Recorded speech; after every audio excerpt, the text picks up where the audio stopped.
Venga a nosotros tu reino. El reino de Dios es para nosotros lo más importante. Se aproxima en el Verbo encarnado, se anuncia a través de todo el Evangelio, llega en la muerte y la resurrección de Cristo. El reino de Dios adviene en la última cena y por la Eucaristía está entre nosotros. El reino de Dios llegará en la gloria cuando Jesucristo lo devuelva a su Padre.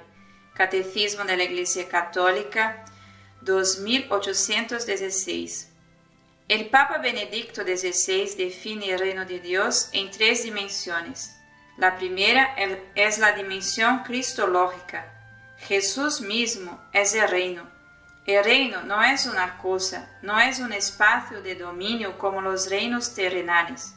Es persona, es Él. La expresión reino de Dios, pues, sería en sí misma una cristología encubierta, con el modo en que habla del reino de Dios. Él conduce a los hombres al hecho grandioso de que en Él Dios mismo está presente en medio de los hombres, que Él es la presencia de Dios. Una segunda línea interpretativa del significado del reino de Dios, que podríamos definir como idealista o también mística, considera que el reino de Dios se encuentra esencialmente en el interior del hombre. Esta corriente fue iniciada también por Orígenes, que en su tratado sobre la oración dice: quien pide en la oración la llegada del reino de Dios, ora sin duda por el reino de Dios que lleva en sí mismo, y ora para que ese reino dé fruto y llegue a su plenitud. Puesto que en las personas santas reina Dios, es decir, está el reinado, el reino de Dios, así si queremos que Dios reine en nosotros, que su reino esté en nosotros, en modo alguno debe reinar el pecado en nuestro cuerpo mortal. Entonces Dios se paseará en nosotros como en un paraíso espiritual, y junto con su Cristo será el único que reinará en nosotros. La idea de fondo es clara. El reino no se encuentra en ningún mapa, no es un reino como los de este mundo.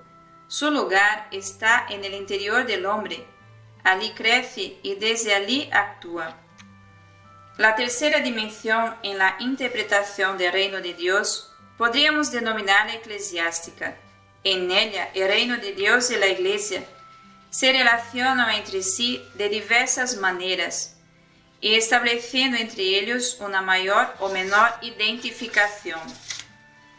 A reflexionar sobre esta petición acerca del reino de Dios, recordaremos lo que hemos considerado antes acerca de la expresión reino de Dios.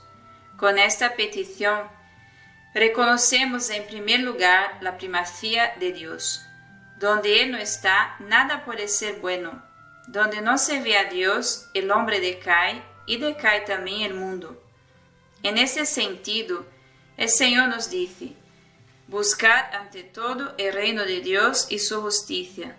Lo demás se os dará por añadidura. Con estas palabras se establece un orden de prioridades para el obrar humano, para nuestra actitud en la vida diaria.